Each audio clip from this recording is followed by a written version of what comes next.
Take a deep breath. That's what I tell myself. I tell myself to keep us hanging by the thread.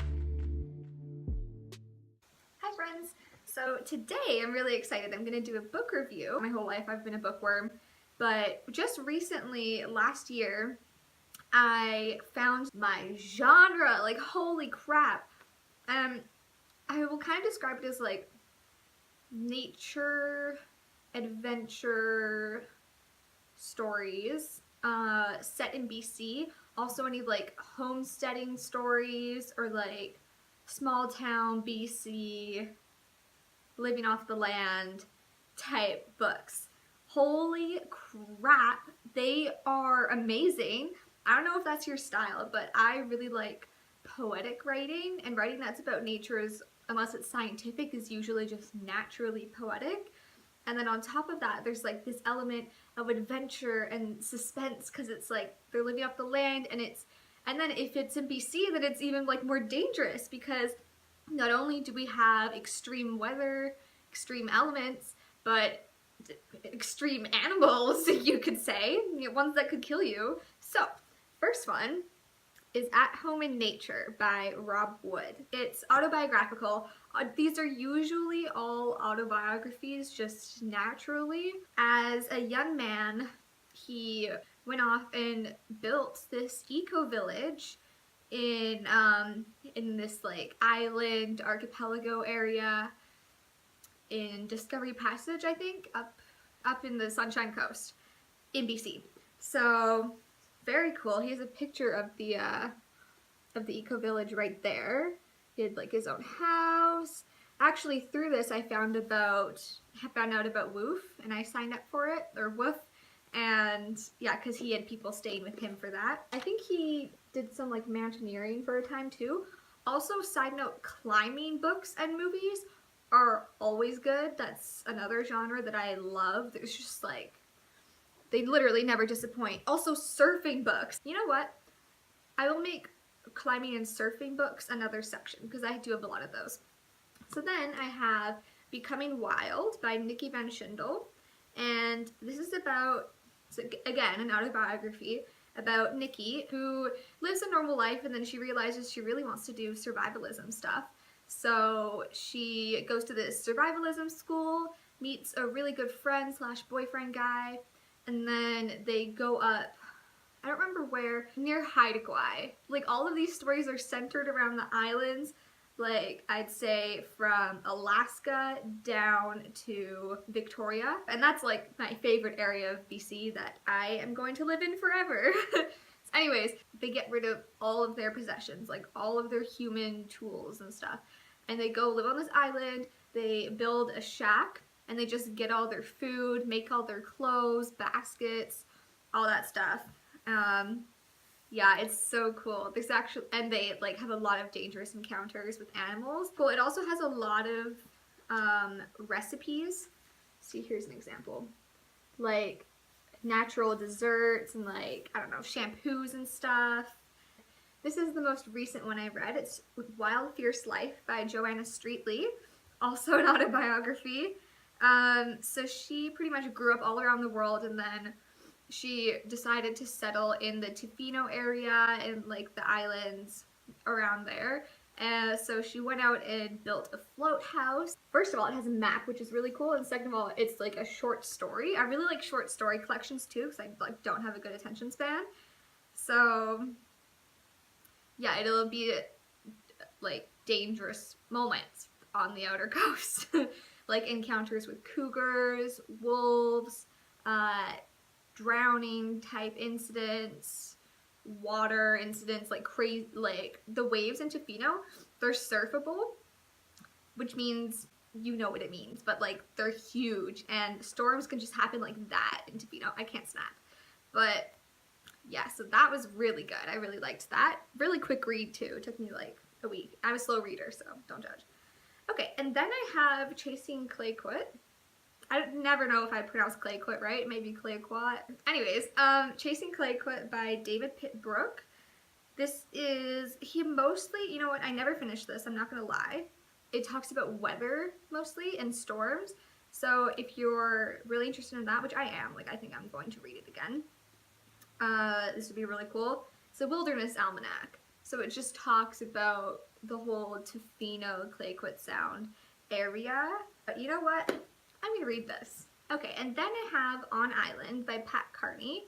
Now, Pat Carney, she was something in the government. I know, I'm so bad, but I don't remember.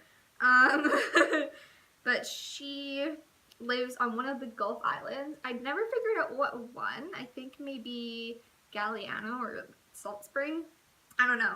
But anyways, so she follows different community members and just like goes back and forth between them and just talks about life in a small town on an island, which is like extra small town. So I would say I would give this like a 6 out of 10, only because it's written from a very like adult old person perspective and all the characters are adults, and I just obviously identify more with people my age or teenagers or even kids. I just don't really like when it's from that adult perspective. That's just me. There are just like too many old people in it for me, but you might really like it if you like that type of writing or if you're older. And it was really good. And the cover art is gorgeous. So yeah, if you want to learn more about island life in BC, really any of those, I guess. Okay, and then I have Snow Falling on Cedars by David Gutterson.